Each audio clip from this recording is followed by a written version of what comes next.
What's going on, guys? It's Zach here, bringing you guys another fantasy football video. This one, I'm going to just get things rolling with the starts of the week this week. I'm going to go through each of the first four games this week. So we've got one Thursday night game and then three games on Saturday. So keep that in mind. You don't just have Sunday football here or Thursday football. We've got three games on Saturday. Going to have a full weekend of football, and obviously this is our first week of the playoffs. So make sure you get those lineups set. Make sure that players you're playing either on Thursday or on Saturday, make sure you get those guys out of your flex spot. You want to give yourself that flexibility should any injuries pop up going into Sunday. But we should have a lot of fun games here over these first four. I'm going to go through just game by game, team by team, and sort of go over which players should and shouldn't be in your fantasy football lineups, what I'm exactly expecting for these guys. And obviously, I just wanted to spend more time this week focusing on starts and sits for you guys because obviously no sense in talking about transactional stuff like trades because that stuff is done, and we really want to make sure we get our lineups as optimized as possible. So if you guys do have any specific start sit questions, just let me know in the comments. You guys will get these four games today. Tomorrow, you guys will get the following six, and then Friday, you guys will get the following six as well. So you should have some extra time to go over everything. So should be a lot of fun, and hopefully we can get you guys some wins this week. So yeah, with that, let's just get into the first game. So starting things off for us with the Thursday night football game, we've got the Chargers at the Raiders. This one obviously looks a lot more fun on paper when the season started than what we're actually getting here. Justin Herbert broke his finger on last Sunday, obviously going to miss the entire rest of the season. That's going to lower the entire production level for this entire Chargers offense. It's obviously something that we're going to have to be concerned about. So I obviously have concerns for the entire offense. I will note that Easton Stick did move the ball a little bit. He threw for over 150 passing yards after coming into the game, but I'm just not confident in these sort of situation here. That was a lot of garbage time for Easton. Don't really expect him to perform at a high level over the course of a full game, especially with opposing teams having a full week of practice. On top of that, Keenan is probably the only player I'm even considering playing out of the pass catchers for Los Angeles, although he is banged up as well. He's missed each of the last two practices. It's important to note that on a short week, they don't officially practice. So we'll get their official practice report today for you guys, tomorrow for me. I'm recording this on Tuesday night. So keep that in mind. I still think you're probably playing Keenan Allen, especially in PPR formats, but the floor is a lot lower. The ceiling is a lot lower. I think you're looking at a situation where, let's remember, this Raiders team just gave up 3 points last week, scored none themselves. We could see a really low-scoring game in this one as well. So Keenan Allen could be a less exciting play than what he's been in the past, but I still think you're probably playing him just because obviously he got you to the playoffs. Not a bad matchup at all against the Raiders. You can still play him, but obviously I'd be relatively concerned, and I wouldn't expect him to be the wide receiver one that he's been so far. Austin Eckler for the Chargers. He's going to be a running back two for me, but there are obvious concerns. It is a plus matchup for the Chargers against the Raiders, so that he's got that going for him. He looked a little bit more like Eckler last week. He looked more like himself. I think he's been playing through some injuries. He looked better last week. Scored a touchdown for the first time in a while. I still think you're playing him, but again, this offense isn't going to score as much as you hope it would. Just not going to be the high floor play that he used to be. So obviously there's concerns there, but you're still probably starting Eckler.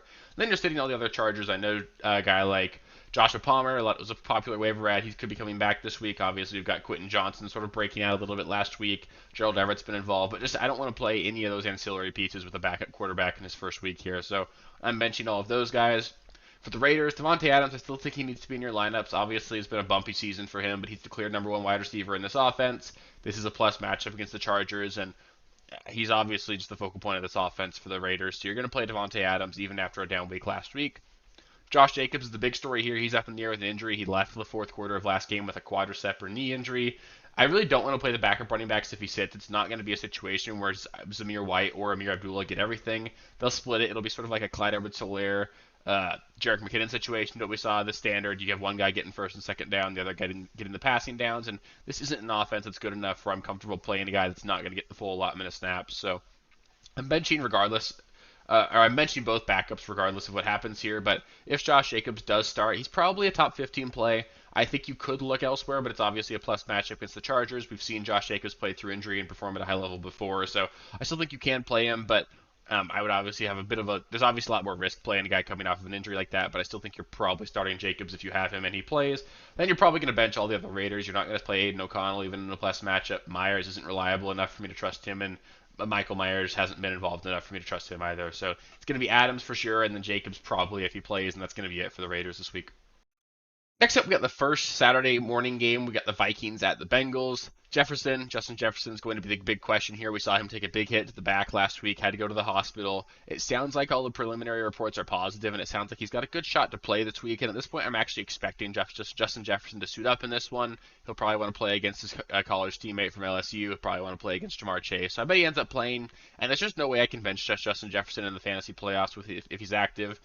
Obviously, your team is really good if you made it here without Justin Jefferson because you didn't have him for like the better part of 2 months over the last course of the season. So I could see a scenario where maybe you have better options, but I still think Justin Jefferson's like a high-end wide receiver 3 for me this week. I know he's dealing with a backup quarterback. It's going to be Nick Mullins, but you're playing Justin Jefferson if you have him. The ceiling's there for him. The Bengals are not a scary matchup. I can't imagine benching Jefferson.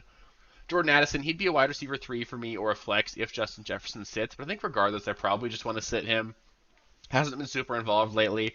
Just the backup quarterback situation hasn't been friendly for him, so I just don't really want to be stuck with Jordan Addison. He's like a low end flex play for me regardless, but just not someone I'm confident in starting, but I do see a situation where you might need to. It's just he's a deeper league play for me only. He's not someone that I would be excited about.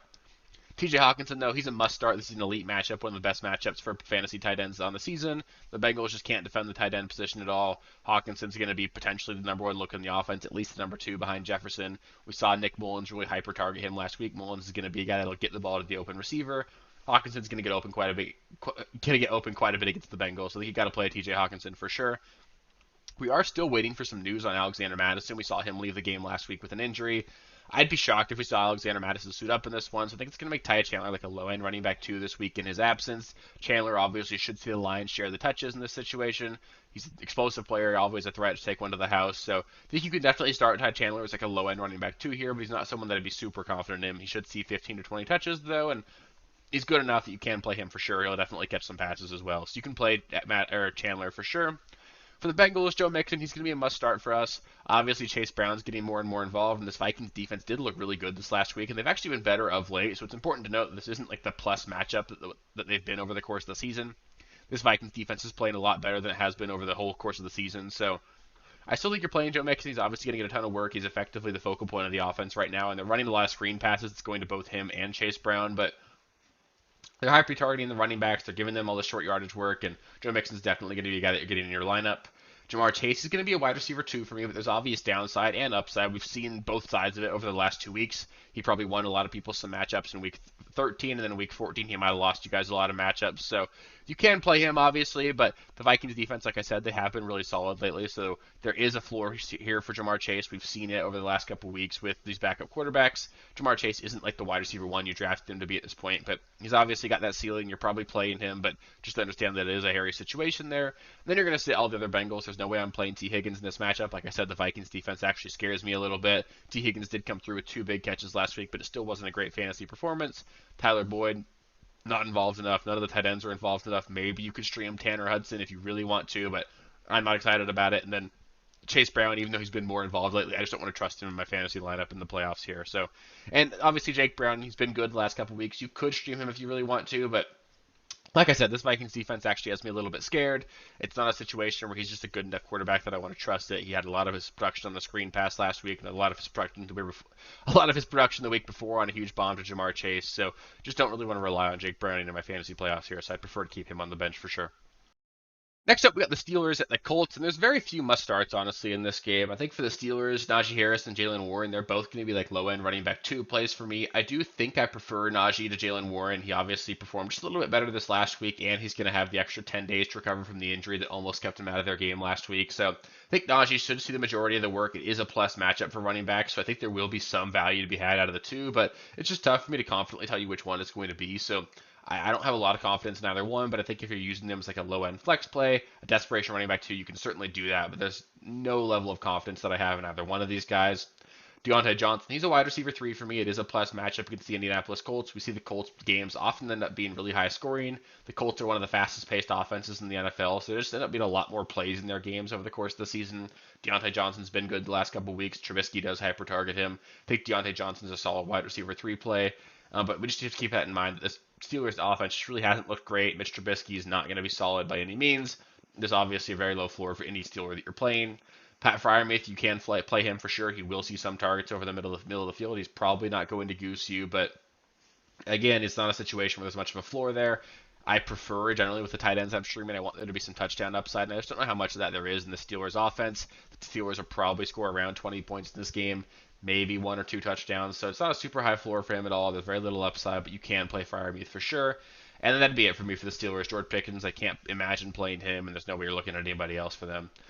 For the Colts, Gardner Minshew, he'd be a low-end streaming option. I would prefer to avoid him, although I will note the Steelers' defense is banged up. We obviously got Highsmith injured last week. TJ Watt's banged up as well, so we could see a Steelers' defense that's just not at full strength. So there could be more opportunity for this Colts offense than what you'd normally expect, but I still think I'd prefer to avoid Gardner Minshew this week. Zach Moss, he'd be a low-end running back two for me. I know he's been bad the last 2 weeks since returning or taking over for Jonathan Taylor, but he should have had a much better day last week. He had 13 carries and 8 targets. That's relatively elite usage, especially those 8 targets. We'd love to see that, especially in PPR formats. And he also had a touchdown called back to a holding penalty, so he should have had a much bigger game. The usage is there. The Steelers defense doesn't really scare me. We saw Zeke put up a huge game against them just last week, so I think Zach Moss is going to be in your lineups for sure, but I don't think he's that like locked in top 15 play, top 10 play that we might have thought he was when Jonathan Taylor got ruled out. Michael Pittman for the Colts, he's a must start. He's the focal point of the offense. He's their best player, to be completely honest. He just looks really great. There's no way I'm benching Michael Pittman. And then Josh Downs, he'd be a low-end flex play for me, but only in PPR formats. Seeing volume here, but he just hasn't really capitalized in terms of actually turning that into any fantasy production over the last 3 weeks. I don't think I'd be confident enough to start him in the fantasy playoffs here, but we can consider him. It's just obviously a really risky play to do that. So I think I'd prefer to keep Downs on my bench, but you can play him if you need to. And last but certainly not least, we've got what should be the most fun game of this Saturday game, this Saturday slate, and that's going to be the Broncos at the Lions. Russ, I think for me, he's going to be a top tier streaming option. The Lions have given up 26 or more fantasy points to each of their last 5, or 26 or more points to each of their last 5 opponents in real life. So there's obviously going to be a lot of offense in this game. The Lions are a quality offense. The Broncos have looked a lot better on offense lately. So I think Russ is honestly a top 12 quarterback play for me. They're still designing some runs for him. Cortland Sutton's playing out of his mind. I think you definitely can start Russ, and honestly probably should if you don't have one of those top tier options. Javonte Williams, he's a solid running back too. He continues to get a ton of volume. Like I said, I think the Broncos are going to score quite a bit in this game, so I think Javonte's got a good shot to score a touchdown this week. And Cortland Sutton, he's going to be a top 20 wide receiver for me. I would sit all of the other pass catches, but Cortland Sutton's now scored a touchdown in 7 of the last 8 games. Looks really good. Obviously, Jerry Jeudy was really involved from a target standpoint last week, but he just looked really brutal. Had 3 drops that should have easily been like over 100 yards and a touchdown. So Jeudy's just not good enough. I don't want to trust him in my lineup. There's no way I'm doing that. For the Lions, I don't want to stream Jared Goff, but at least they are done playing outside. There's just a very long history of Jared Goff playing a lot better at home and in domes than he is out in cold weather situations, last week being another example of it. So at least they have played the rest of their 4 games this season inside. Jared Goff at home is much better than on the road, but this Broncos defense has been playing a lot better lately. They've been getting a lot of pressure. They're simulating a lot of pressure with blitzes, and Jared Goff just doesn't perform very well when he's under pressure, especially if he has to make plays off script. So I don't love Jared Goff this week. Maybe he scores 2 touchdowns, but I just prefer to look elsewhere. For the running backs for the Lions, Gibbs and Monty, they're both going to be running back 2s for me this week. I don't think they have any sort of like league winning upside or any week winning upside this week. This is a Broncos defense that's playing a lot better lately. I know that over the course of the season, the Broncos have been a really plus matchup for running backs, but like I said, they've been a lot better lately. Eckler did put up a relatively quality performance last week, so I think both of them should have some success. They're obviously focal points of this offense, so you're going to play both of them. I think Monty's obviously got the better shot to score. I bet Gibbs will lead the team in receptions at the running back position, so I think you can play both of them in PPR formats. I probably prefer Montgomery or Gibbs, and in half PPR and non-PPR, I'd probably prefer Monty. But they're both solid plays. Just neither one of them. I wouldn't expect either one of them to win you your matchup this week. Amon-Ra and Laporta, I know it was a really rough week for them last week, but you just got to play them right back into your lineups. It was the first bad game of the season for Amon-Ra. He's going to get hyper-targeted. This Broncos pass defense is not fantastic by any means, and Amon-Ra is not going to get shadowed by Patrick Surtain. Should have a lot of success over the middle of the field. Guys like Alex Singleton and stuff in the middle, the linebacker position for the Broncos. They're playing well, but they're not very good in coverage. I think Amon-Ra should have a lot of success, and the same thing with Laporta. The Broncos are the best matchup for fantasy tight ends over the course of the season. There's just no way I could picture myself sitting Laporta this week, even after a really brutal week last week. So that'll do it for this week's first start sit video. That was the first 4 games. Then over the next couple days, you guys will be getting each of the following 6. You'll get the first 6 games on Sunday, and then you guys get the final Sunday games as well as the Monday Night Football games. So I'll be going through every single matchup, trying to go into a little bit more depth than I normally do for these, because like I said, these start sit questions are extremely crucial. We want to be as locked in, as ready as possible for these matchups, because we want to make sure that we don't leave any points on the table, because every point matters when you get into the playoffs. You want to make sure you move on to that next week. So as always, if you guys do have any specific start sit questions, like I said, I love interacting with you guys guys. I love helping you guys get your lineup set. So just let me know in the comments. I'll get back to you guys for sure. I'll make sure you get all locked and loaded and ready to roll this week. So should be a lot of fun. Like I said, 2 more videos coming this week along with a Sunday morning live stream. So if you want to make sure you don't miss out on any of that, just make sure you're subscribed to the channel. We're just over 970 subscribers, and I'd love to hit that goal of 1,000 by the end of the year. So I think we can do it. Just help me out if you haven't subscribed already. Just click that subscribe button. That way I can make sure that I keep helping you over the course of the rest of the season and get you guys some championships. So it's been a lot of fun. I really appreciate you all, guys, and let's get rolling. Let's get into the next week. Get some wins this week. Appreciate you guys. Peace. Thank you guys for watching. If you haven't already, please be sure to subscribe to the channel, like the video, check out these other videos here if you haven't. If you want more content, please feel free to follow me on Twitter at RealSteelFFB. I'll be more active on there as the season goes on. Thanks. Catch you later.